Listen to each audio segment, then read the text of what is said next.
నమస్తే welcome to our channel నేను మెస్సరి ఈవీఎంల మీద అయితే సుప్రీంకోర్టు మరొకసారి అయితే విచారణ చేసింది. కాకపోతే ఇక్కడ ఏంటంటే అందులో ఇంకా ఒక స్పష్టతకి అయితే రాలేదు. ఇక్కడ ఆ మైక్రో కంట్రోలర్ అయితే ఎక్కడ ఉందనేది తెలియక విచారణ మరొకసారి అయితే వాయిదా వేశారు. సో ఈ అంశాన్ని మనకి వివరించడానికి మనతో పాటు ఉన్నారు ప్రముఖ senior journalist political analyst CS Rao గారు. నమస్కారం సార్. ఈ ఈవీఎంస్ ఫస్ట్ నుంచి కూడా మనకి ఈవీఎంస్ గురించి మనం మాట్లాడుతూనే ఉన్నాం. అయితే ఇప్పుడు సుప్రీంకోర్టు కూడా ఏంటంటే ఈ మైక్రో కంట్రోలర్స్ ఈవీఎంలో ఎక్కడ ఉంది అనేది వాళ్ళు కూడా ఒక స్పష్టతకి రాకపోవడం వల్ల మళ్ళీ విచారణ అయితే వాయిదా వేసింది అన్నట్టు మనకి వార్తలు వస్తున్నాయి. అసలు ఏంటి అన్నట్టు సార్, అసలు ఇది ఈ అంశాన్ని అసలు ఎలా చూడాలి? సో ఒకటేంటంటే ఈవీఎంల మీద అయితే అనుమానాలు అయితే బాగా ఉన్నాయి. జనరల్గా ఏంటంటే సుప్రీంకోర్టు ఒక అనుమానం లేకుండా పోలింగ్ జరగాలి లేదంటే ఓటింగ్ జరగాలి అనేది అనుకుంటుంది.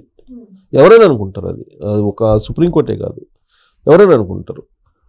కానీ ఇక్కడ అనుమానాలు నివృత్తి చేయాలి. అనుమానం పెనుబోతం అంటారు కదా. ఈ అనుమానం ఉన్నప్పుడు ఓటు వేసినా కానీ వేసినటువంటి సంతృప్తి అయితే ఉండదు ఓటర్కి. అసలు వేసిన ఓటు ఎవరికి వేసాము, అది ఎవరికి పోయిందో తెలియనటువంటి పరిస్థితి బాగా ఇప్పుడు ప్రజల్లోకి వెళ్ళిపోయింది. కారణం ఏంటంటే సుప్రీంకోర్టులో దీని మీద విచారణ జరుగుతుంది.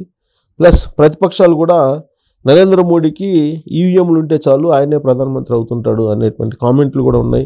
ఈడీ, సిబిఐ, ఇన్కమ్ ట్యాక్స్, ఈవీఎంలు ఇవి ఉంటే చాలు నరేంద్ర మోడీకి, మొత్తం రాజ్యాంగానే మార్చేస్తాడు, ఇంకా ఆయన ఇష్టం వచ్చినట్టు ఈవీఎంలని ట్యాంపరింగ్ చేస్తారు, ట్యాంపరింగ్ చేసి ఆయనే ప్రధానమంత్రి అవుతాడు, ఇలాంటివన్నీ కామెంట్లు ప్రత్యర్థులు చేస్తూ ఉన్నారు. అలాంటి క్రమంలో ఎక్కువ మందికి అనుమానాలు కలుగుతున్నాయి. దానికి తగ్గట్టు ఇటీవల జరిగినట్టు 5 రాష్ట్రాల ఎన్నికల్లో లాస్ట్ ఇయర్ జరిగినటువంటి మధ్యప్రదేశ్, రాజస్థాన్, ఛత్తీస్గఢ్ ఇక్కడ జరిగినటువంటి ఎన్నికల్లో, కర్ణాటకలో కానీ జరిగినాయి కదా.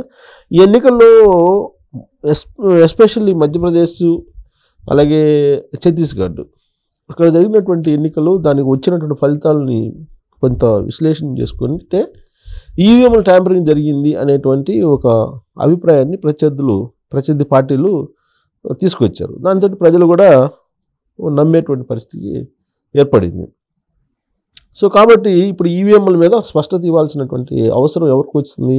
ఖచ్చితంగా సుప్రీంకోర్టుకు ఉంటుంది. ఎందుకంటే అత్యున్నత న్యాయస్థానం కాబట్టి.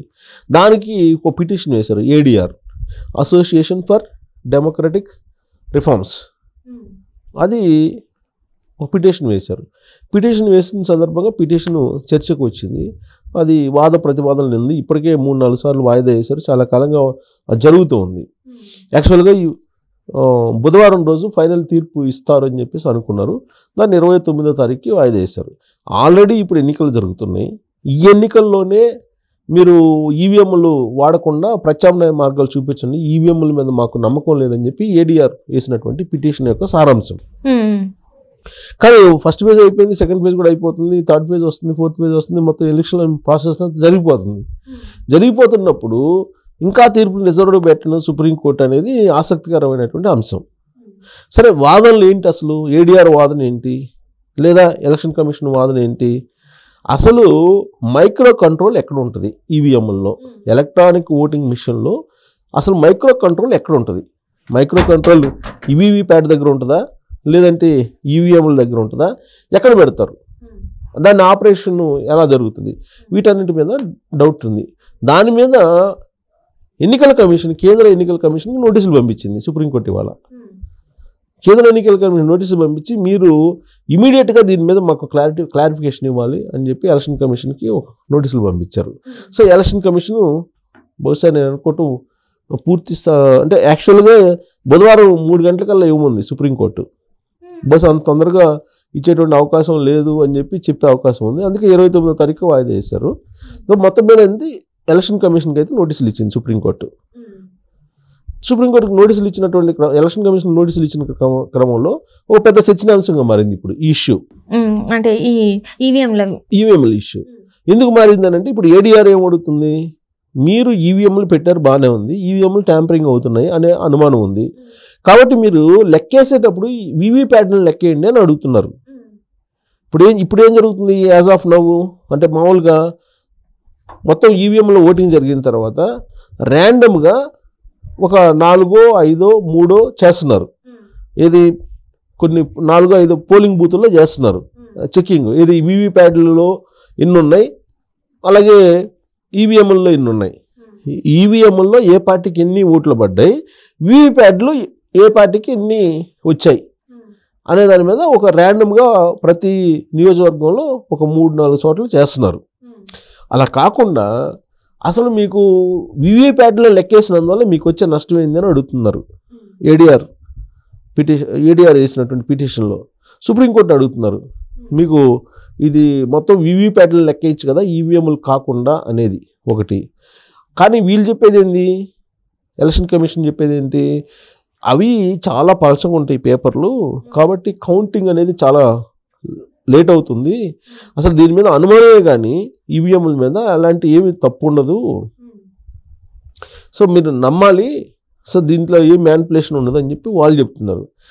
కాదు ఇంత అసలు అపనమ్మకంగా ఓటేటువంటి పౌరులు నమ్మకం కలిగించాలి కదా వాళ్ళకి అని చెప్పి వీళ్ళు ఏడీఆర్ సుప్రీంకోర్టు తరఫు నుంచి వాళ్ళు చేస్తున్నారు. అందుకే నమ్మకం కలిగించేలా మీరు ఏం చేయగలరు అనేది ఎన్నికల కమిషన్కి అడుగుతూ నోటీసులు ఇచ్చారు. సో ఏం చేస్తారంటే మైక్రో కంట్రోల్ అసలు ఎక్కడ ఉంటుంది ఈవీఎంలకు సంబంధించి, కోడింగ్ డీకోడింగ్ ఎక్కడ చేస్తారు, ఈ మైక్రో కంట్రోల్ ఎక్కడ ఉంటుంది, దీని లైఫ్ ఎంత, ఇవన్నీ వివరాలు కావాలని చెప్పి అడిగింది. సో దీని మీద వివరాలు ఇచ్చిన తర్వాత దాన్ని పరిశీలించిన తర్వాత అప్పుడు సుప్రీంకోర్టు 29వ తారీఖున తీర్పు ఇచ్చేటువంటి అవకాశం ఉంది. ఒకవేళ 29వ తారీఖున మీరు వీవీప్యాడ్లు లెక్కేయండి అని చెప్పారనుకోండి, ఖచ్చితంగా వీవీప్యాడ్లు లెక్కేయాల్సి వస్తుంది. పోలింగ్ అయిపోతుంది, పోలింగ్ అయిపోయిన తర్వాత ఈవీఎంలు కాకుండా వీవీప్యాడ్లు లెక్కేయాల్సి వస్తుంది. అలా కాకుండా ఇప్పుడు నియోజకవర్గంలో 3, 4 మీరు ర్యాండమ్గా చెక్ చేస్తున్నారు కదా, బట్ కనీసం 50% పోలింగ్ కేంద్రాల్లోనైనా మీరు వీవీప్యాడ్లు కూడా లెక్కేయండి, సరిచేయండి, ఈవీఎంలకి వీవీప్యాడ్లకి తేడా ఏమైనా ఉందేమో అని మధ్య మార్గం ఏమైనా సుప్రీంకోర్టు చెప్తుందా అనేది ఒకటి. అసలు ఇవన్నీ కాకుండా అసలు ఎందుకు వీవీప్యాడ్లు లెక్కేస్తే మీకు అభ్యంతరం ఏంటంటే లేట్ అవుతుంది, ఒకటి చిన్న సన్న పేపర్ అని చెప్పి వాళ్ళు చెప్తున్నారు. లేట్ అయినప్పటికీ కూడా యాక్యురేట్గా నమ్మకంగా ఉంటుంది కదా అని ఏడీఆర్ చెప్తున్నారు. సో ఈ క్రమంలో సుప్రీంకోర్టు దాని మీద ఒక రీసెర్చ్ లాగా చేస్తుంది. 29వ తారీఖు ఫైనల్ డెసిషన్ వచ్చేటువంటి అవకాశం ఉంది. ఆ రోజు వచ్చేటువంటి డెసిషన్ బేస్ చేసుకొని ఇప్పుడు జరిగేటువంటి పోలింగ్ సంబంధించి కౌంటింగ్ ఎలా ఉంటుంది, ఈవీఎంల్లో కౌంటింగ్ ఉంటుందా, వీవీప్యాడ్ల ద్వారా కౌంటింగ్ ఉంటుందా, అట్లీస్ట్ 50% అయినా మీకు ర్యాండమ్గా కాకుండా 50% ఈ వీవీప్యాడ్లను లెక్కేయడానికి మీకు వచ్చిన అభ్యంతరం ఏంటి అనేది ఒకటి క్వశ్చన్ చేసింది. 5 పాయింట్లు రైజ్ చేసింది సుప్రీంకోర్టు ఎలక్షన్ కమిషన్కి. రైజ్ చేస్తూ నోటీసులు ఇచ్చింది. ఒకవేళ అభ్యర్థులు కోరితే మీరు వీవీప్యాడ్ని లెక్కేసేలా ఏర్పాట్లు చేయగలరా, మైక్రో కంట్రోల్ ఎక్కడ ఉంది, 50% కేంద్రాల్లో మీరు చెక్ చేయండి, వీవీప్యాడ్లు లెక్కేయగలరా, ఇలా ఒక 5 పాయింట్లని మెన్షన్ చేస్తూ నోటీసులు ఇచ్చింది. అవి ఇమీడియట్గా దానికి రిప్లై ఇవ్వాలని చెప్పి సుప్రీంకోర్టు చెప్పింది. 29వ తారీఖున దీని ఫైనల్ తీర్పు వచ్చే అవకాశం ఉంది. దాన్ని బట్టి కౌంటింగ్ అనేది ఈ ఎన్నికల్లో ఈవీఎంలను బట్టి ఉంటుందా, వీవీప్యాడ్లను బట్టి ఉంటుందా అనేది తేలే అవకాశం ఉంది.